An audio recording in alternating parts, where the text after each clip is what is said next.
오늘은 광야 같은 인생을 통과하게 하신 하나님이라는 제목입니다. 이스라엘 백성들은 종살이 하던 애굽에서 탈출하게 되었죠. 그래서 성경에는 출애굽기라는 성경이 있는 것입니다. 그들은 가나안이라는 땅을 약속받았는데요. 그 가나안이라는 땅을 들어가기 전에 광야라는 곳을 지나게 되었습니다. 그래서 애굽, 광야, 가나안 이런 도식이 형성되고, 그리고 그 가나안을 들어가기 위해서는 요단강이라는 곳을 건너게 되었습니다.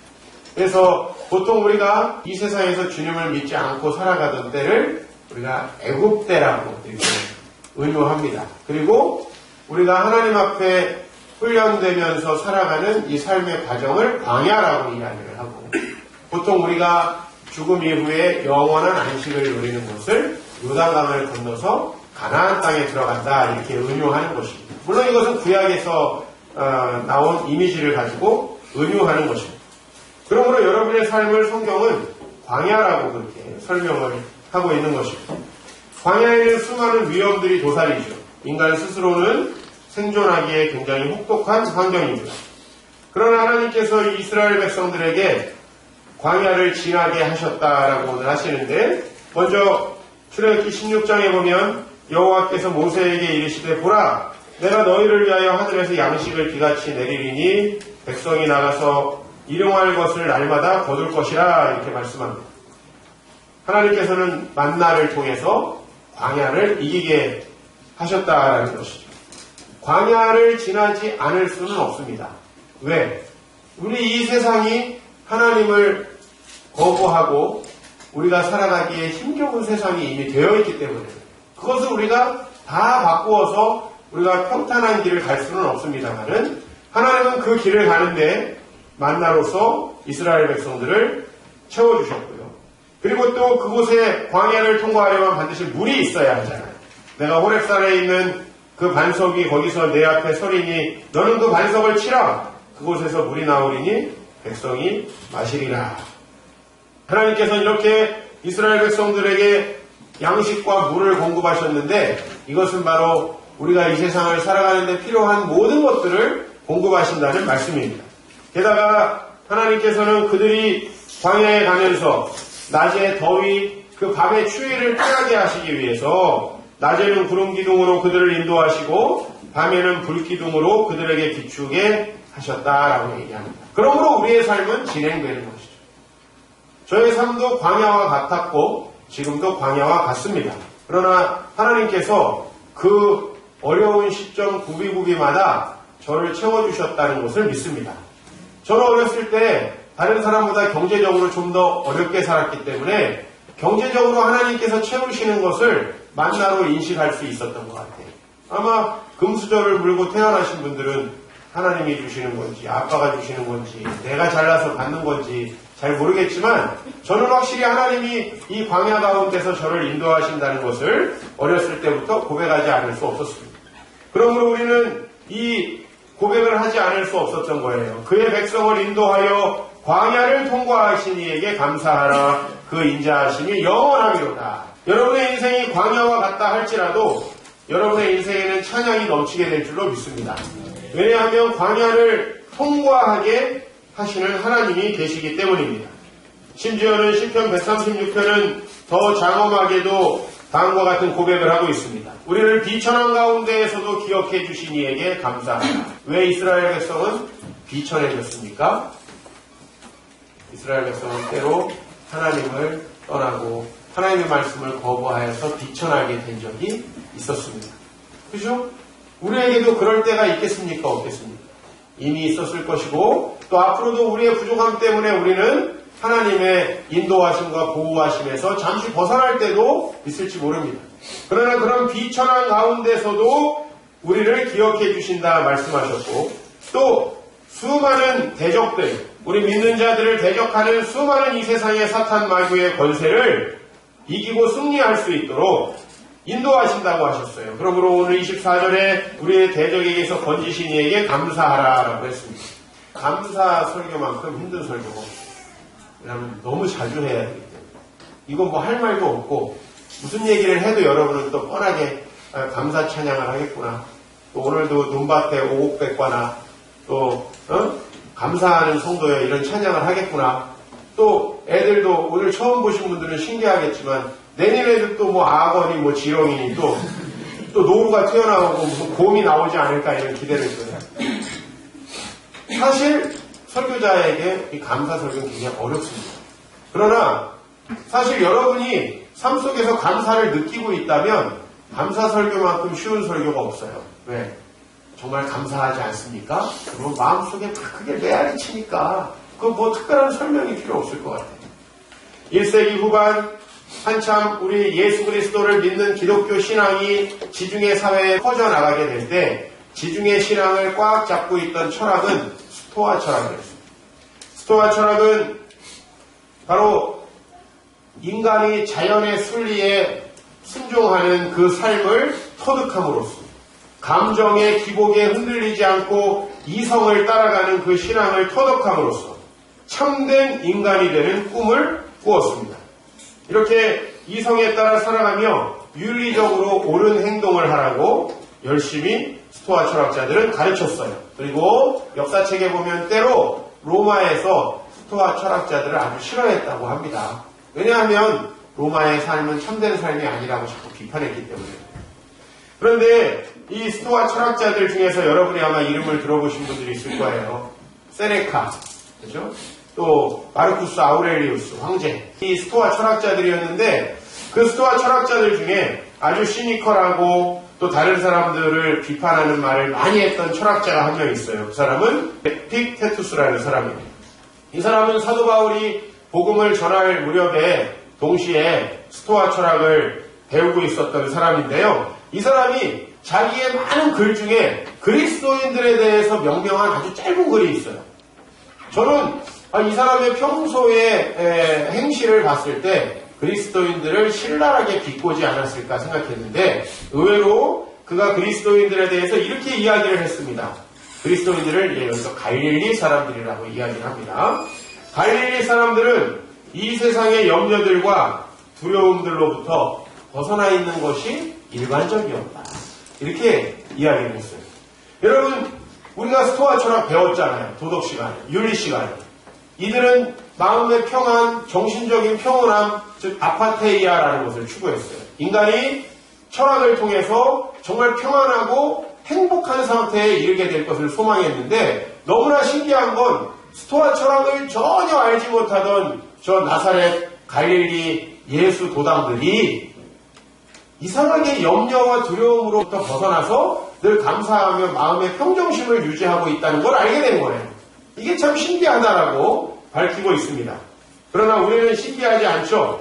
왜 그들이 그렇게 평정을 추구하고 늘 염려와 두려움으로부터 벗어날 수 있었겠습니까? 바로 오늘 말씀에서 고백하는 우리를 광야를 통과하게 하시는 그 하나님을 믿었기 때문 아니겠습니까? 당시 스토아 철학자들은 많은 물질과 명예를 얻었던 사람입니다. 그러나 그들이 추구했던 철학은 매우 훌륭한 이론을 가지고 있지만 사람을 바꾸지 못했습니다. 여러분 1세기의 가장 유명한 스토아 철학자는 세네카라는 사람이에요. 이 사람은 관용론이라는 책으로 유명하죠. 근데 이 세네카의 관용론도 무슨 소용이 있었는지 참 세네카의 가장 수제자였던 네로 황제는 아주 큰 폭군이라는 걸 여러분이 아시죠. 그가 그렇게 철학을 추구했고 참된 삶을 추구했지만 그가 결국은 가르친 제자는 자비를 베풀고 관용을 베풀기는커녕 많은 그리스도인들을 불태워 죽이는 그런 사람이 될 수밖에 없었다는 것이죠. 사실 우리가 진정으로 행복하고 정말 우리 인생이 참되게 살아가려면은 우리가 어떻게 살아야 된다는 이론을 배워서 가능한 것이 아니고 살아계신 주님을 우리가 만나고 그분 하나님이 내 마음을 인도하시는 대로 우리가 말씀과 기도에 정진할 때 우리는 이 하나님을 우리 마음의 주님으로 모시게 되고 그 하나님을 경외할 때 앞으로 내 미래를 인도하실 그 하나님을 고백하게 되는 것입니다. 얼마나 물질만능주의의 세상입니까? 요즘에 돈이 없으면 미래가 아주 암담해 보일 수밖에 없는 그런 세상을 우리가 살아가고 있습니다. 요즘에 청년들은 자기가 돈이 없어서 자녀도 낳지 않는다고 합니다. 내 자녀들을 이렇게 어렵게 살게 할 바에 자녀들을 낳아서 무엇을 하는가? 우리나라의 저출산의 이유도 바로 그것입니다. 그런데 요즘에 이 물질 만능주의를 보여주는 하나의 사회적 현상이 이른바 수저 계급론이라는 거예요. 다이아 수저는 자산 30억 이상 혹은 연수입 3억 이상인 가정에서 태어나야 다이아 수저라. 금수저는 자산 20억 이상이 있거나 혹은 부모님의 연수입이 2억 원 이상. 은수저는 자산 10억 원 이상 혹은 연수입 8천만 원 이상. 동수저는 자산 5억 이상의 연수입 5,500만 원 이상이면 동수저라고 합니다. 근데 여기에 흙수저 계급이 하나 있습니다. 흙수저는 자산 5천만 원 미만 혹은 가구의 연수입이 2천만 원 미만 흙수저라고 합니다. 이런 와중에 고려대학교 인터넷 사이트 대나무숲에서 나온 하나의 이야기, 오늘 제가 이 이야기를 읽어드리고 오늘 말씀을 마치려고 합니다. 어떤 학생이 남긴 인터넷 글입니다. 어제도 열람실에서 시험 공부를 하고 있었다. 그때 전화가 왔다. 아빠였다. 열람실 안쪽에 있던 나는 밖으로 나갔다. 평소였으면 나갈 때까지 울렸어야 할 전화가 끊어져 있었다. 아빠한테 전화를 걸었다. 응, 아들 공부하는 것 같아서 끊었어. 아, 그랬어? 왜? 그냥 아들 잘 지내나 해서 공부하기 힘들지? 아니야, 괜찮아. 저녁은 먹었어? 학교에서 먹었어? 응. 아들 돈 부족하지? 돈 아끼지 말고 맛있는 거 사 먹어. 아빠 괜찮아. 나 돈 있어. 학교에서 잘 챙겨 먹고 있어. 그리고 너무 무리하지 말고 집에 갈 때 큰 길로 다니고, 그리고 늘 스스로 열심히 해줘서 참 고맙다. 다음에 봐, 아들. 전화가 이렇게 이제 마무리됐습니다. 그리고 이렇게 이제 그 전화를 끊고 나서 자기의 느낌을 밝히고 있습니다. 점점 커가면서 느끼는 것은 부모님이 내 눈치를 본다는 것이다.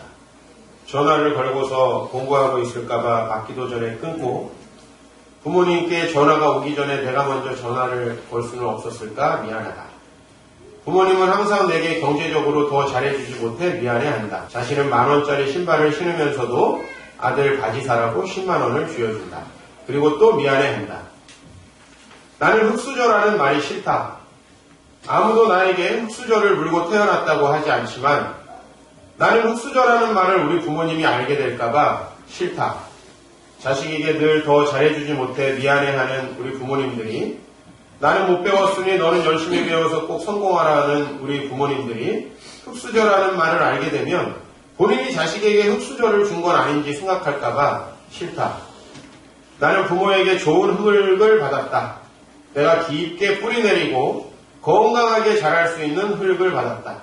정작 자신은 나에게 해준 게 없다고. 하지만 부모님의 존재 때문에 나는 오늘도 성장한다. 큰 나무가 되어야겠다. 부모님이 기대 쉴 수 있는 큰 나무가 되어야겠다. 그리고 아주 좋은 흙을 주셔서 감사하다고 말하고 싶다. 고려대학교 학생의 글입니다. 지난주 목요일이 저희 아버지 10주기 기도 예배를 드리는 날이에요. 어제 우리 아이들을 데리고 추모공원에 가서 함께 예배를 드리면서 어제 처음으로 좀 돌아가시고 아버지를 위해서 한 게 없더라고요. 여전히. 전에도 없었지만 어제 밤에 기도회 다 끝나고 집에 가서 너무 피곤했는데 아버지 앨범은 내가 꼭 이번에 만들어드려야겠다 싶어서 살아생전의 사진들을 다 모아가지고 연도별로 분류해가지고 앨범을 만들었어요. 근데 우리 아버지의 그 가장 오래된 사진은 1973년도의 사진이었어요. 저희가 가지고 있는 사진 중에 아버지 결혼 사진도 어디 갔는지 없고, 하여튼 1973년의 사진인데 제가 2살 때입니다. 근데 아버지의 남아있는 사진의 모습은 아버지가 양복을 딱 입고, 아마 제가 생각할 땐 주일학교 부장 선생님이었어요. 집사님이셨는데, 그때 다른 교사 선생님들을 앞에다가 이렇게 앉혀놓고 같이 찍은 사진 한 장하고, 그 다음에 성경학교를 했는지 그냥 우중충해 보이는 아이들이 10명이 이 앞에 있는데 그 뒤에서 이렇게 서서 찍으신 사진, 그 1973년 사진이 저에게 남아있는 가장 오래된 아버지의 사진이더라고요. 제가 지금까지 살아올 수 있었던 건 그렇게 신앙생활 하면서 정말 헌신적으로 주님을 섬겼던 우리 아버지, 그리고 그분이 물려준 신앙, 그 가정의 뿌리, 그것이 제가 지금까지 살아왔던 흙이죠. 나는 이 형제가 누군지 모르지만 정말 이 좋은 글을 써줘서 너무나 감사하고, 제가 그 흙이 없었다면 지금까지 이렇게 나무로 성장할 수 있었을까, 그런 생각을 하면서 돌아가신 우리 부모님, 그리고 살아계신 어머님께 너무 감사하고, 정말 그 모든 것에서 감사하고, 그리고 지금까지 13년간 저랑 살면서 한 번도 저에 대한 존경을 표하지 않은 적이 없는 우리 아내에 대해서 너무 감사하고, 또 우리 자녀들, 어제 저 아이들 이름 불러가면서 평소에 하고 싶었던 얘기도 말씀에 담아가지고 이렇게 하는데 너무 행복했고, 야, 내가 이렇게 살아갈 수 있었던 모든 근원을 나에게 베푸신 그 하나님께 얼마나 감사한가, 그런 생각을 합니다. 그리고 저와 함께 10년이 가까운 시간까지 신앙생활 함께 하면서 때로는 저의 부족함도 다 이해하고 용납해준 우리 성도님들 너무 감사하고, 그리고 오늘 이 시간에 함께 예배하고 있는 우리 성도님들, 때로는 우리가 서로 좀 상처를 주고 또 힘들게 할 때도 있지만 여러분들이 있기 때문에 너무 행복하고 너무 감사하고, 또 여러분들이 오늘 하루만이라도 적어도 우리 하나님, 그리고 우리 하나님께서 우리에게 주신 부모님, 또 우리 자녀들, 그리고 여러분의 직장의 동료들과 여러분의 배우자와 또 여러분 오늘 옆에 있는 이 사랑하는 형제 자매들과 많은 감사를 표하면 좋겠습니다. 우리가 그리스도인이라는 가장 큰 증거는 감사에 있습니다. 기도하겠습니다.